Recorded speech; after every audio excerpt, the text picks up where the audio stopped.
Baron. It's been a number of weeks, but we're back in the studio and we're doing 2 films in 1 episode. Are we? Spoiler alert. Yeah, we are. Are we really? Didn't you know about this? You tell me about it.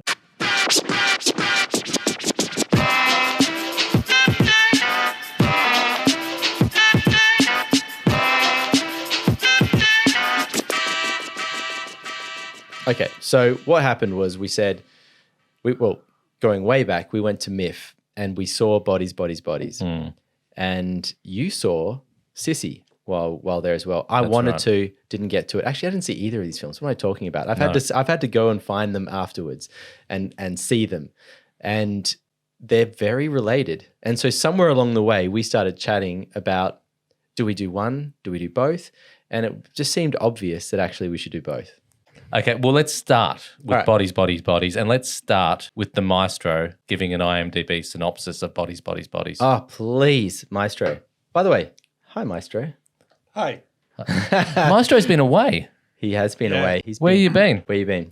My motherland, Italy. It was about time to reconnect with my family and my culture. Oh, how was it, Maestro, in 40 words or less? Was good to be with my family, my mom and my brother. And Italian TV?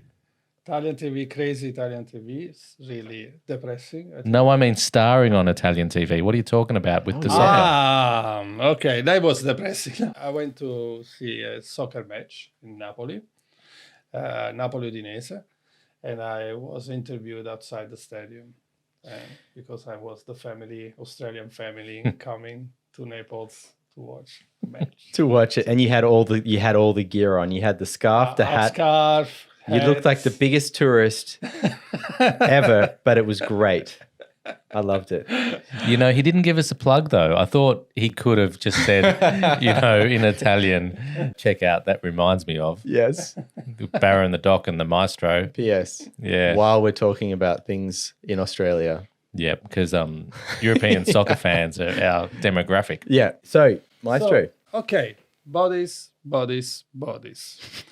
When a group of rich 20-something plan a hurricane party at a remote family mansion, a party game turns deadly in this fresh and funny look at backstabbing, fake friends, and one party gone very, very wrong. Backstabbing, fake friends, and a party gone wrong. Do you mind reading the synopsis for Sissy for us as well? Of course. Thanks, Maestro. Sissy. Can I say the name in Italian? Yeah, because okay, sure. Cecilia, it's Cecilia, which is very Roman name. Okay. So, team best friends Cecilia and Emma, after a decade run into each other, Cecilia is invited to Emma's bachelorette weekend, where she gets stuck in a remote cabin with her high school bully with a taste for revenge. You get a weekend in a cabin in a remote location with a group of friends. Things go wrong. Similar setup. Similar setups. Yeah. And young people. Yes, young people and best friends, lovers, complicated relationships, an outsider that's coming into a group of other people that they don't particularly know very well. Yep. A love triangle. We've got clearly people in the party who hate each other as well. And then a real heavy lean on these are a bunch of millennials. It's written with that in mind. Like they are dissecting some of the things that come with being a young person these days at the same time. Yeah. Which one do you want to start with? Let's start with Bodies, because you're right, that is the one I think that should ground us. Bodies. So it starts off like The Shining with the car weaving through. Yep. So many movies start like that. And are they all referencing The Shining, or is it just something that is it just a fact that you have to chart the car's course to the cabin? Yes. Both. You have to. You have to have a Shining shot that shows that it's remote, it's ominous, bad things are coming, and it makes them look small and vulnerable in the wilderness, I guess. So we open up and we get into the narrative. What are you feeling with Bodies, Bodies, Bodies? Are you drawn in straight away? Are you repulsed? Where's your head? You know what? I think I was entertained with the setup. Didn't really know where I was going with this film at all. Kind of thought that maybe we were getting into a Get Out scenario or a classic Cabin in the Woods scenario. Didn't really know where we were heading. And instead, I think we ended up with something that felt more like a classic young people party scene, even with the setup of having the older guy who's sort of dropped in and is out of place in this group. Like all of that felt really familiar. Yeah. So I think from the start, you're not sure what film you're getting with Bodies, Bodies, Bodies. Yeah, you launch into it, and I remember there's the pool scene and there's all the sort of scantily cladness. Yeah. And I'm thinking at the same time, oh, that's pretty cute. But also, do we have to? Yeah, yeah. You know, have we not done this? Do we have to go through this Do we have to do it all? titillation stuff? Yeah. But also you can feel that it's trying really hard to say this is a film about a lesbian couple and we're not playing on all the tropes. Yeah. Quite. You can see it's trying to subvert the tropes right from the start or flip them. This is new. This is the scream for this generation. That's what it's trying to do. Yeah. And yet you're aware of it. So I don't know how successful that is. Are you aware of it because we've been through Scream and Nightmare on Elm Streets and everything else before? Like just because we're getting on for a new audience. Is this fresh? Yes, maybe. Yeah, and actually, you know what? I did wonder, like clearly this is written for a younger audience.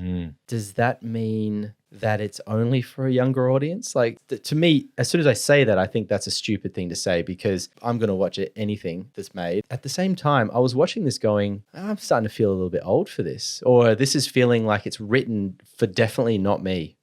You know what I mean? I probably was thinking that. And then it kind of got me about 2/3 of the way through when it started to get really self-conscious about things. I think I wrote some things down, but You sure did. yeah, I sure did. I always do.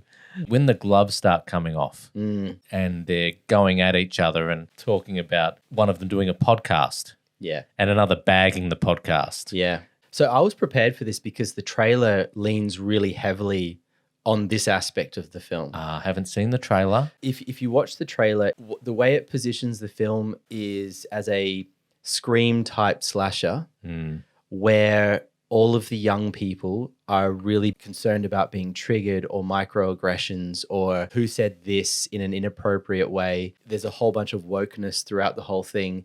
You're thinking, is this written in a way that I'm going to watch this to enjoy seeing annoying millennials be killed? Or is this a comment on the way millennials talk to each other now, and the sort of horror is as much about that as it is about the sort of gore and the slasher element? And when you watch the trailer, I think it really points towards the first, and then when you get into the film, you realize it's kind of more about the latter. I guess what you're talking about that came out in the trailer was the bit that I enjoyed in the film. Right. All the millennial wokeness, but it was self-conscious wokeness. It was poking fun Yes. at the wokeness. Yes. And I enjoyed that, but I didn't realize that's what they're selling it on. Yeah. And I don't think that characterizes the whole film. I think it characterizes it's about a 5-minute patch of really excellent writing. Before all of the death starts playing into it, you talking about that section just No, before that? The deaths have started Okay. and they're getting upset and the gloves are coming off. Yeah. Is it worth sort of just for a moment, for the listener's sake, spoiling a little bit of this film to just explain what this whole setup of Bodies, Bodies, Bodies is? Yeah, let's do that. Yeah. Okay. Can you do that? I think so.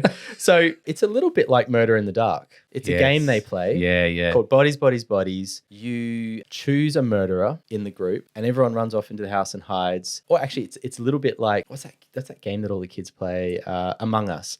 So I don't know they don't even play, they probably don't even play it anymore. It's probably not being played now. But anyway, they all run off into different parts of the house, and then if the murderer finds them alone, they can kill them by touching them on the shoulder or something and saying you're dead.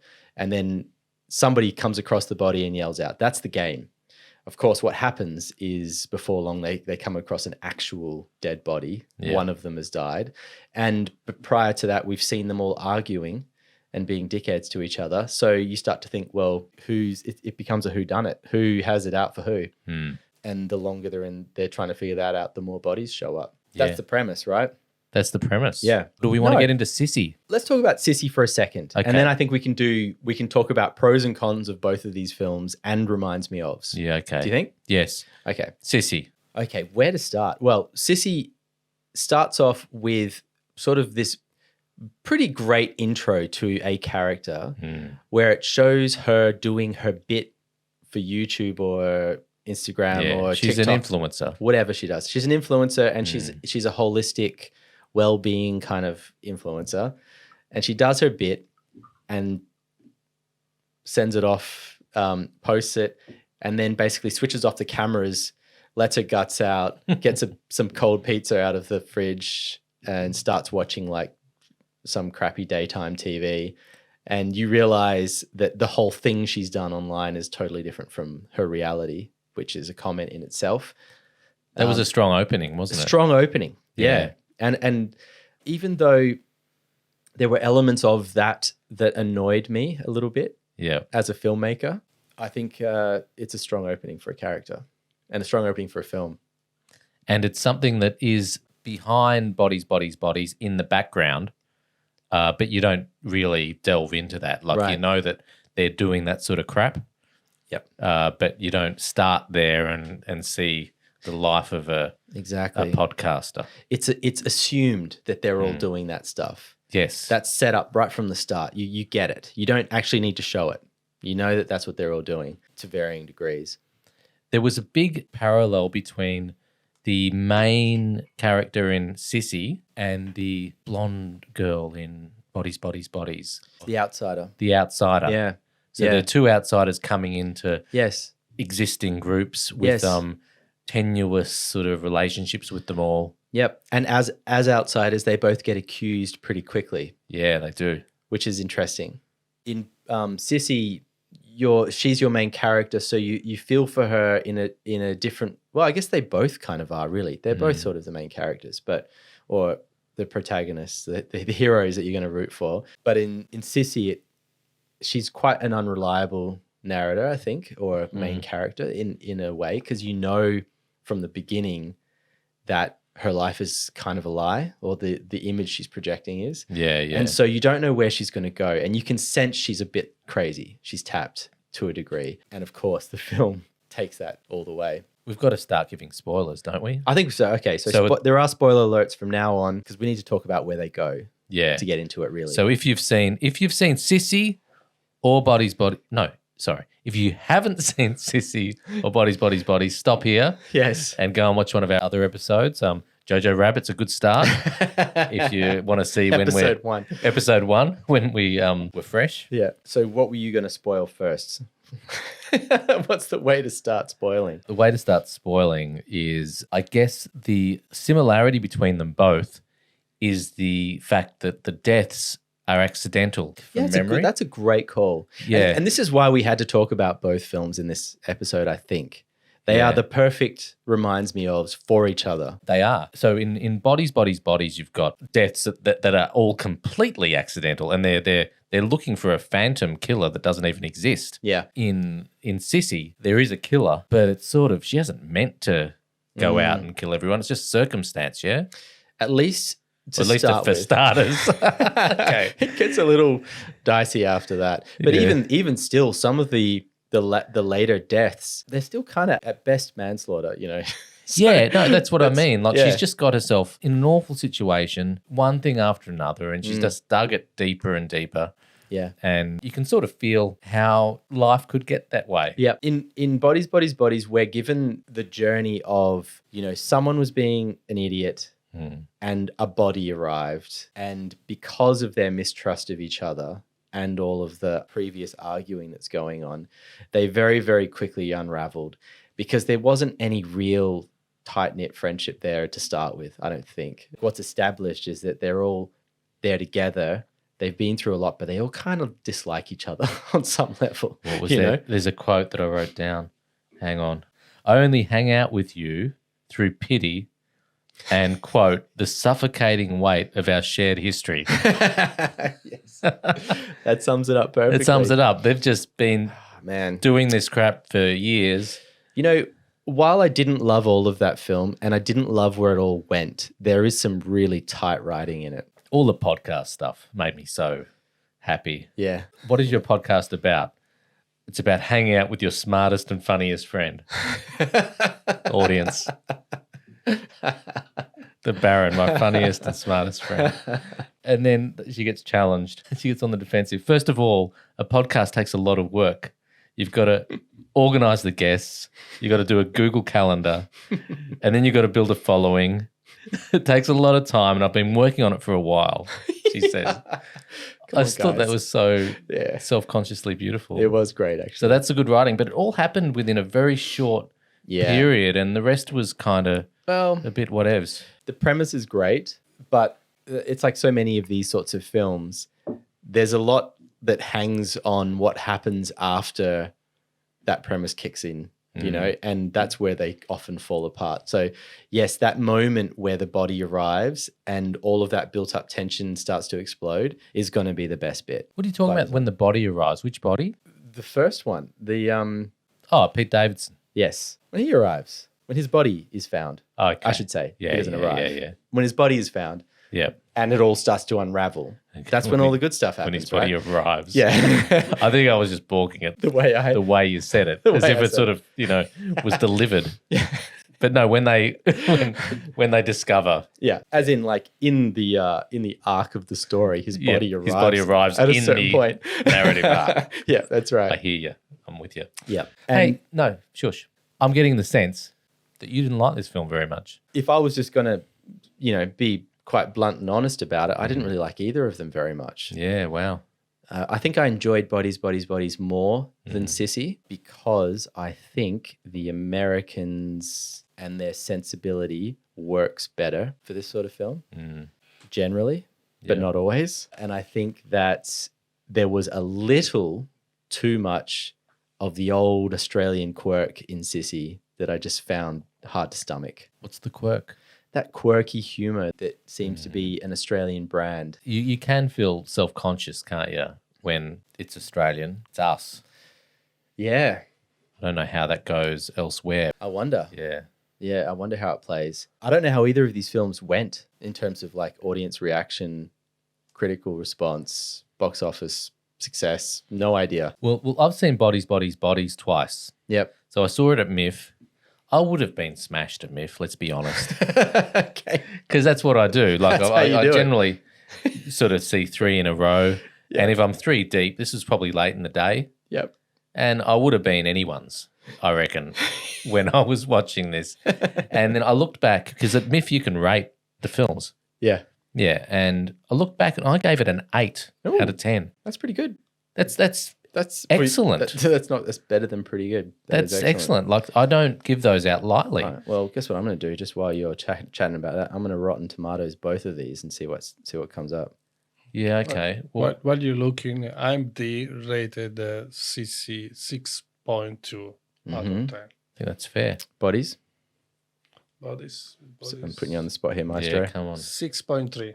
Oh, just it's a wafer thin victory to Bodies, Bodies, Bodies. Oh boy! You know what's interesting? What I find is some of these films that are a bit contentious or a little bit like, oh, I don't know about that. Often the critics on Rotten Tomatoes give them a much higher score than the audiences do. The critics do whatever the audiences don't want to do. Oh, I see. Don't they? Well, I don't know. So okay, Bodies, Bodies, Bodies. 86% critics. 69% audience, which is still pretty good for a horror. But 86 is very good for critics. 86 is very good. That's fresh. That is fresh. And Sissy, good old Sissy, 96%. 96? Critics. Yep. And 62% audiences. Audiences have basically rated them both about the same. I reckon with Sissy, it's the Aussie critics. With Aussies, there's a tendency both to bag your own, but also to lift up your own. And I think we do it both at once. That's interesting. I feel torn to sort of, pick it to pieces, but also to commend the filmmakers. That's true. I had to see it, for one. It looked interesting, Australian horror. I needed to know how Aisha Dee's performance in it would be. and I was pleased with her She was good. performance. She was good. Yeah. And actually, there's a lot about the film that's good. It's high production values. It's well put together. I think that there's a clear direction there. The performances are nailing the direction. I don't love the direction. I think that's where I sit with it. I think the actors were doing exactly what they were meant to be doing. Yeah, You know? no one did a bad job. I think they all did a good job. It's just a little too stylized and cute for its own good, I think. Yep. That's where I ended up with it. Why I didn't, it just sat wrong with me. How about pushing the bloke off the waterfall, you think? So if we go back to how this sort of unravels, I think you can see the writing gets a little bit sort of sloppy at a certain point and a little bit predictable. And it's just that you've got this pretty great setup, great introduction. I go for the ride with Sissy meeting her old friend and getting invited to the hen's night and then to the weekend party. And I go entirely with the idea of an old third friend that thinks that Sissy's a psycho and they hate each other, who happens to also be at the hen's weekend party. Yep. Great. It starts to unravel for me when basically Sissy gets cornered into this bad situation with the old friend and accidentally kills her. That's okay. But then the friends all disappear into separate parts of the house or the woods, and one by one stumble upon Sissy, and the same thing keeps happening. Yep. She keeps accidentally killing them. I was just like, oh, no, we're not going to do this, are we? And then it happened. We're not going to have the guy show up next. And he does. And he does, and then somehow end up on the top of a cliff and get pushed off. Once you've seen it play out a couple of times, you do know where it's going, don't you? Yeah, you do. I think that was probably the biggest criticism for me, is that I would have much preferred some more creative killings if you're going to go down that path. And I think Bodies does do, if not the killings, the suspense a bit better. Yeah. Because you really are not quite knowing who done it. Yeah. Until the end. Yeah. And spoiler alert, no one did it. Just a series of what's unfortunate events. The one that they made a movie about with the guy. With that guy? With Jim Carrey. Yeah, that's the one. That guy. Yeah. So no one did it. No one did it. And all they actually did was become uber paranoid and then start topping each other along the way. I really thought that they got me because the blonde chick, who's the one we were kind of most rooting for, early on when they arrive, she went back to the car and put down the mirror, which put the light on. Yeah, and they really make a point of showing that. They make a point of showing it. Like it's heavy-handed, but I thought she's clearly trying to drain the battery so that later blah, blah, blah. But that made me think it was her. Well, what was clever about the writing of that is that it is heavy-handed and that they really signpost it. But then later on, that becomes a thing that they all sit around and argue about. So at least, it's not just done. And then later on, she arrives by herself and the car battery's dead. And she's like, oh, the car battery's dead. Oh, I left it becomes another thing for them to argue about. So that works. And I like the reveal at the end when they see the video of him, like, what was he doing? Trying to get the top off a champagne bottle with the samurai sword. And he just tops himself. Yeah. And that's what caused the whole thing. Yeah. That's funny. It's interesting that how similar these films are in some respects and how differently they're treated. And they're not referencing each other because they're the same time, and it just shows what zeitgeist can do. Yeah. Like how the same sort of ideas can simmer up in the collective unconscious. Yeah. And just reveal themselves in art. It's very deep. It is. Well, have you got some reminds me ofs for these? Because I don't really. I mean, sure, there are plenty of things out there, particularly in the whodunit genre. But really, I came into this just wanting to hold the two up next to each other more than anything. Well, let's take Sissy as your first reminds me of, because I think you owned it. I thought you did a really good, smashing job with that. But you mentioned whodunits. Yeah. And these films, more than any in a while, just got me thinking how this whole genre of slasher, gore, scream is really just the whodunit genre with more blood. Yeah. So it really goes back to Agatha Christie. Yeah, Totally. and stuff like that. Yep. So I'm going to go back to Agatha Christie, Okay. and there's a reworking of Agatha Christie's novel, And Then There Were None. I haven't read the book, but I've seen the old film, which has 10 people arriving at an island.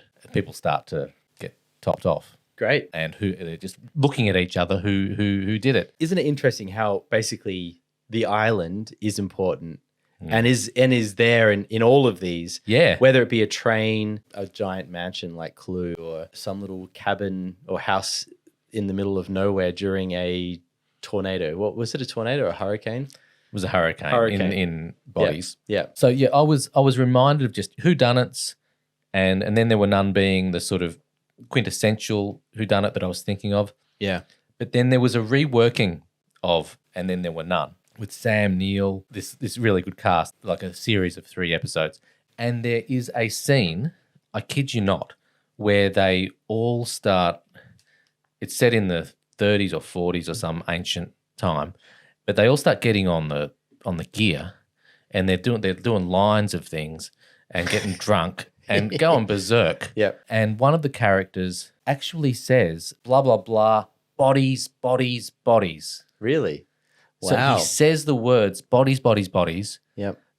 while they're getting all stoned and high. Beautiful. And it just seemed obvious Yeah. that the filmmakers had seen this particular adaptation of this particular whodunit. Wow. That's about as perfect as it gets. It was really perfect. Because the whodunit genre is clear in this. But it's Comes with implicit in all of that genre Yeah, that's true. that I don't think you sort of don't think of horror Well, as related to sort of mystery. yeah, I mean, if you think of so Scream is a clear reminds me of for bodies, bodies, bodies. Not so much for Sissy, and in fact, I don't think the whodunit genre really applies because you know exactly who's doing it while she's doing it. But Scream was really in my mind. It's young people. Yeah. Someone's on the loose, and also just the kind of slapstick nature of the deaths, Yep. which was an innovation in Scream at the time. I don't remember if you saw that when it first came Yeah, out. definitely. What a hoot it was to watch not only the killer kill people in unusual and interesting ways, but also kind of get his ass kicked at the same time. Yeah. And just, you know, how often he was getting hurt while he was trying to do it. It Yeah. was fun. And this had a bit of that going on as well. I remember at the time Scream felt fresh, didn't it? Mhm. It felt like Big time. the horror movie of our day, and that's something that was just ours as the people that were watching it live at the time. Absolutely. And I think Bodies, Bodies, Bodies is at least trying to be that for today. Yeah. It's attempting it. It's clearly not hit the mainstream at all. I don't know what would today. Seems it's a harder thing to do. Hard audience Yeah, today. definitely. I don't think it failed though. No. You could say it didn't succeed, but it didn't fail. It just did a darn good effort. Yeah, and it's interesting too. Like both of these films are good. They're both really good. You know, they're both really well made. They're both entertaining. You're not going to walk away disappointed, I don't think, unless you're a really, you know, you always read reviews of hardcore horror fans that go, "Oh, this isn't horror. This is some bullshit." You know, This is Agatha Christie, man. Exactly. What are you talking about? So let's just put those people aside. Yeah. Just regular audiences. I think there's something in both of these films for everyone. Yeah. But whether or not they're successful enough to cut through, yeah, that's tough these days, isn't it? I've got a couple of other quickies. Yeah. Not going to dwell on these because I don't have notes. Roll them off. One is, do you remember Austin Film Festival? Remember those Yes. days? Yes. One of the films that we kind of fell a little bit in love with, just in a friendly way, was Murder Berry Win. Do you remember Murder Berry Win? Yeah. The game designers or whatever, the people that made up a board game, and then what did they do again? They like tried to test it. Yeah, they made the board game, and then people started dying. Someone tried to steal it, maybe, or buy it off them and offered them a ridiculous price. That's right. Yeah. But I, from my memory, I'll have to go back and listen to the episode to remember what we actually thought of it. Yes. But my memory now is fond. I feel good vibes towards that film. And I'm pretty sure we at least said good on you guys for making it. We definitely said good on you guys for making it. I think we had some reservations about how successful it was, but we Okay. still said good on you for doing it, which is pretty much what you should say to everyone who's made a film. Yeah, no, really. but okay. Well, Yeah. I'm just remembering a good feeling. So that's that's it was good. it was funny at times. There was some Yeah. good writing in there. It had an accidental death element to it Yes, as well. Yes, Yes. That's the bit. I got nothing else to add. All of my references are whodunit references, like Knives Out, another one that came to mind. That's a good one. I have nothing for Sissy, and that's just a lack of depth of thinking on this one. There's plenty, I'm sure. Don't worry about Sissy. I have one for Sissy. Oh, okay. Promising young woman, a little bit. Yes, A little bit. I think there's some similar ground being trod.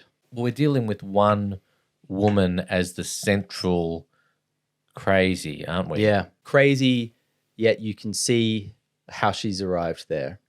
Yeah, And you're empathetic. and we're kind of rooting for both of them. Yep.